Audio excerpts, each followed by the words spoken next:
Hello everyone. In the previous session, we learned about important points when you have a meeting with venture capital. Among the audience of this program, I'm sure there are people in various early stages, from those who are still at the ideation stage of starting a business to those who are already at the stage where they can pitch to investors.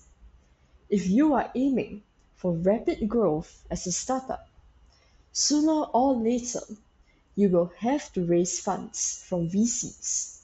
So be sure to keep what you have learned in mind. Now, let us move on to the final module. In this module, I will explain the basic concepts of fundraising and evaluation criteria from investors. That is, what they want to know about your startup, along with typical questions that they might ask. Before that, however, let us check the answers to the mini quiz in the previous session. First, the answer to question 1. What is the definition of venture capital? It is a professional investor with outside capital who invests for returns. Next, the answers to question 2. What are the 4 things you have to do before meeting with VCs? They are preparing and researching, simplifying your pitch, demo or prototyping, as well as listening. And the answers to question 3. What are the 3 types of meetings with VCs? They are introduction, follow-up, and decision making. Please keep these points in mind and take advantage of the opportunity that you have been presented with. Now, let us move on to today's main topic, startup financials. Cash is the lifeblood of startups. Regardless of the stage where you are brainstorming ideas with your friends, once you start a company and make progress, if you run out of money, then it is game over. In the previous session, we explained meeting with VCs, but there are actually several stages from when you start a business until you need investments from VCs. Of course, there are also investors other than VCs. In order to avoid running out of cash, it is important for you to understand when and for what purpose you need to raise funds for, and to obtain the right funds at the right time and from the right party.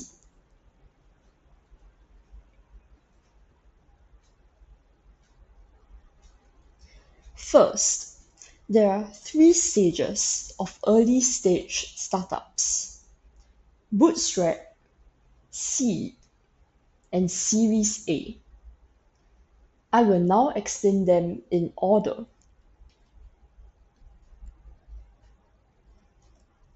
First up is bootstrap. This is the stage where you decide on the big problem that you want to tackle and conduct verification on customers who have that problem. The main purpose is to clarify the initial customers based on a hypothesis. Basically, at this stage, you work with your own funds and the resources of your team members, without funds from outside investors or borrowing from banks. Because the main activities are conducting interviews with potential customers and the creation of mock-ups with the product, there is no need for large amounts of capital.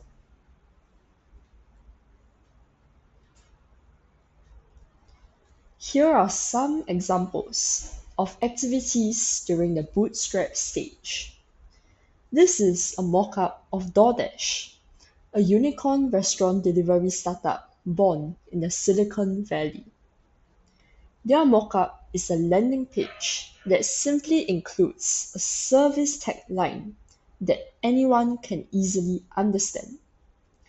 Your favorite Palo Alto restaurants delivered to you, along with the price, the restaurant's PDF menu, and phone number as a call to action. It was sufficient as a mock-up.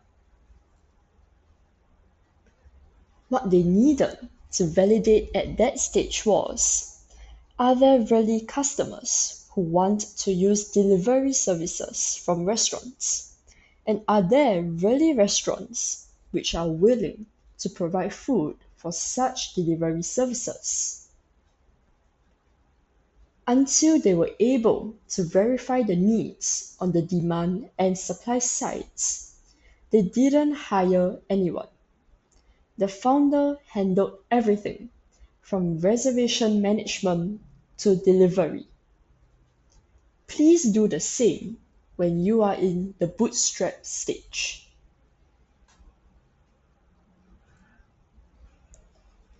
Next is the seed stage. At this stage, based on the validation, you create an initial product, a so-called beta version, and sell it to validated customers. It's time to start shaping solutions that can solve burning needs into products. Usually, it is at this stage that you may start raising a certain amount of money. Of course, depending on the nature of the business and the structure of the founding team, for example. If the team includes people who are capable of engineering or sales, it is quite possible to proceed without raising funds.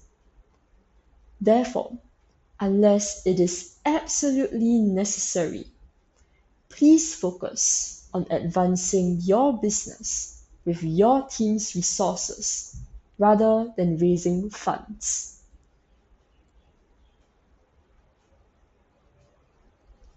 And then there's Series A. At this stage, product market fit has been achieved, and you are going to grow rapidly. Usually, this is the first time that you will raise funds from a VC. Because the PMF has not yet been achieved before this stage, there is no need for large amounts of capital for rapid growth.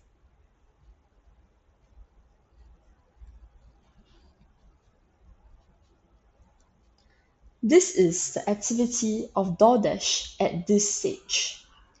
At this stage, the PMF has been achieved. Therefore, they can grow rapidly. To expand, it is necessary to develop a better system, such as an app, to handle the large number of customers and restaurants. They also needed to secure a large number of delivery personnel. For this purpose, they raised a large amount of funds from VCs. This makes perfect sense. As you can see from the DoorDash example, large amounts of capital are generally not required before Series A stage. However, depending on the characteristics of the business and the resources of the founding members, some startups may need to obtain funding little by little at the initial stages. For example, deep tech and hardware startups. If so, from whom should you raise funds from at each stage? I will explain the typical types of investors who provide funding to startups.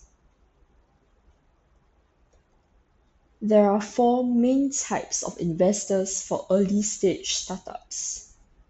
These are angels, incubators or accelerators, VCs, and corporate VCs. I will explain them in order.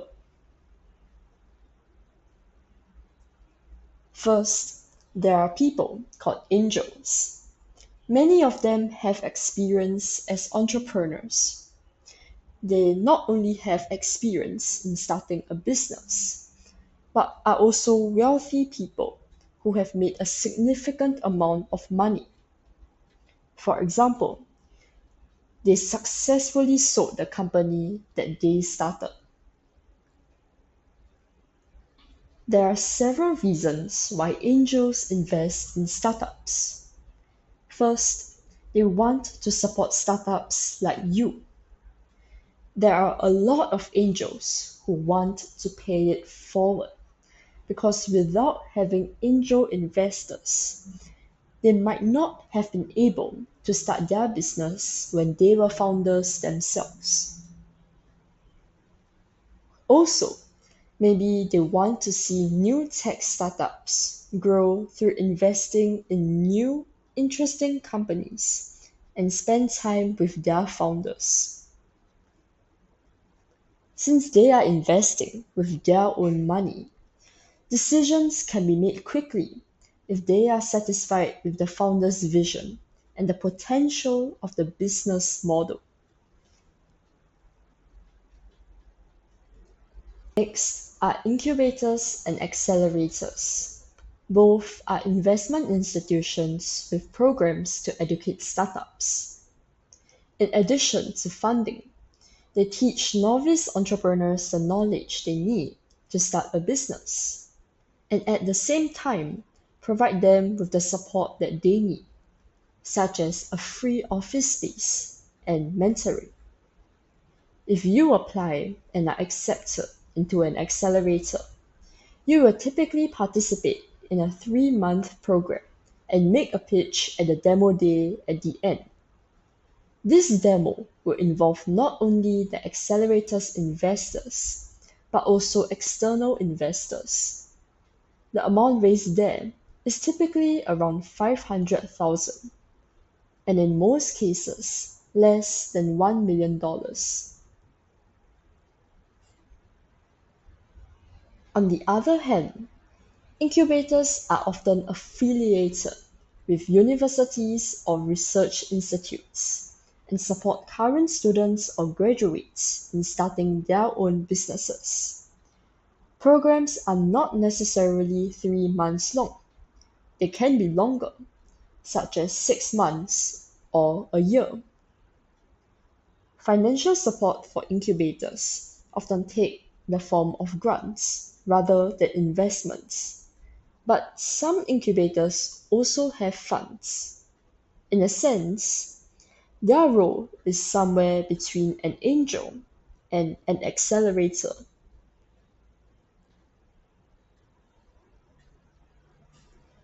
Next, we will talk about venture capital. Some VCs invest around $500,000 in very early stage startups as a pre-seed round. Usually, they invest in startups from the Series A round, which typically ranges from $2 million to $15 million. Unlike angels, VCs invest with third-party money, so naturally, they pursue returns rigorously. This third party is called a limited partner. They are someone who says, "I'm going to provide you money, so you will have to achieve an annual investment return of X%. VCs cannot exist without funds from them. There are some VCs who invest in very early stage startups, but typically they are the ones who only seriously consider investing once the startup is in a position to raise at least several $millions.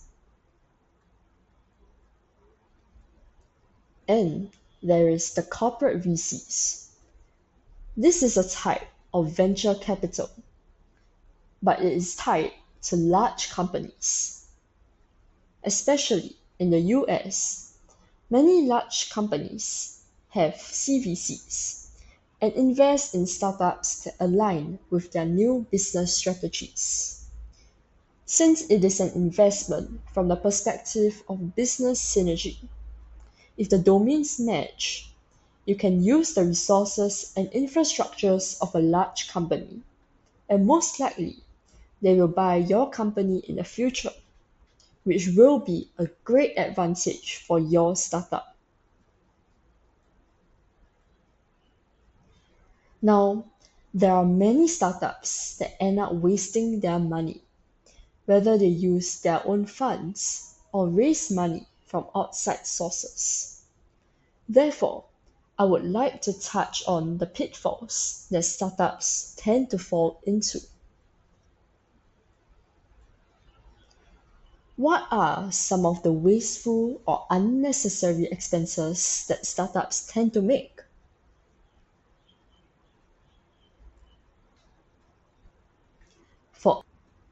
For early stage startups, there are three major expenses to avoid: hiring employees, renting office space, and advertising. First, the employees. Hiring employees involves more than just their salaries. Everyone that your company hires needs to be provided with at least a desk space and insurance. Therefore, each employee requires an additional cost of approximately 25 to 50% of their salary. Their annual salary is $100,000. The total cost to the company will be $125,000 to $150,000. In the early stages, especially when you are interviewing customers and creating mock-ups, founders should be able to handle everything. Even if you have the money, this is something you should do by yourself rather than leaving it up to your staff. Next is the office. In the early stages, usually there are founders and some part-time workers in the team. So use co-working spaces and avoid renting fancy offices. And then there's advertising costs. In particular, B2C businesses often try to attract customers through digital advertising. But this is unnecessary at this stage. Please do it by yourself, as it is part of customer validation. Please also refrain from exhibiting at startup events and spending money on flyers to hand out there, as it is often pointless.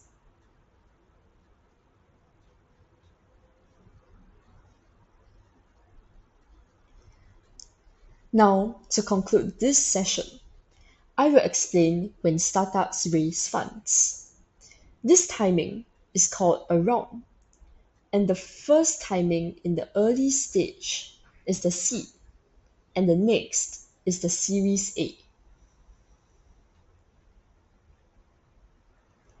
The purpose of seed round fundraising is for you to achieve product market fit. By this point, you should have found a big problem to tackle and validated your customers. You have interviewed more than 50 potential customers, created a demo version of your services, and probably have some paying customers or signed an LOI. Just one more breath until product market fit.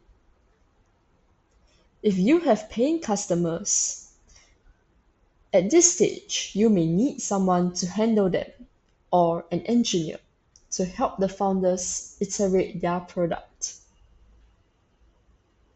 If the burning need and initial customers are verified and the initial product is visible, it may be possible to raise funds to achieve product market fit from VCs that make seed investments. However, you should not hire many people in your team until you reach product market fit. It should be enough for around 5 people at most.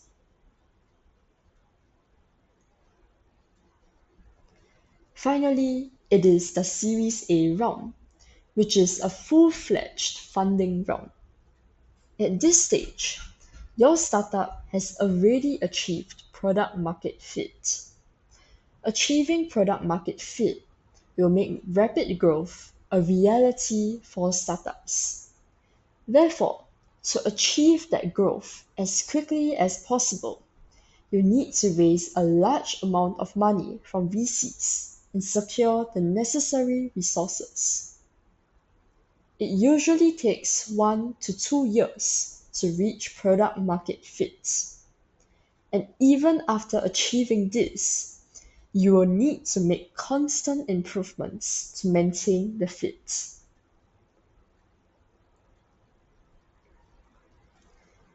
Accept angels and incubators who invest at the ideation stage. Founders should at least be able to survive on their own resources and earnings when attempting to raise funds from professional investors. For example, in the case of a B2B business, by having monthly sales of $100,000 and annual sales of around $1 million before Series A, you can raise funds advantageously. There's an expression in Silicon Valley called ramen profitability. This means that a company is profitable enough to eat cheap ramen, or at least the founding team can survive. Being able to survive on your own means being cost conscious and showing that you take this business seriously and have self-discipline. On the other hand, if you cannot survive without investment, it will be difficult to obtain investment. Or even if you do, it will not be on good terms. Ron Conway, a prominent Silicon Valley investor, says, "Bootstrap for as long as you can." Great startups can accomplish more with few people. When you are trying to find product market fit, you need to spend as little as possible. Many employees or a nice office will not help you to get to product market fit. When I talk to founders, I often hear things like, "We don't have enough sales staff," or "sales aren't increasing," or "if we could do digital advertising, we would get more inquiries." This is not due to a lack of employees or advertising. It is just that product market fit is not being achieved. Remember the DoorDash example. Even if your landing page only has minimal functionality, people will use your service as long as your company is solving a big problem for your target customer. Then you can start building your product with more features and start hiring employees to do it. Until then, please do everything by yourself as a founding team.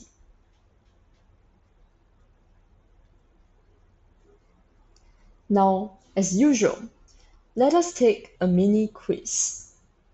The first question is, what are the 3 stages in the early stage startup financing cycle? The second question is, what are the 4 types of investors?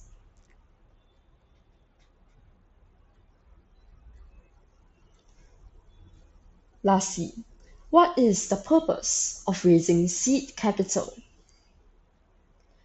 Please review this video lecture on your own and prepare your answers before the next session. Thank you very much for watching and see you next time.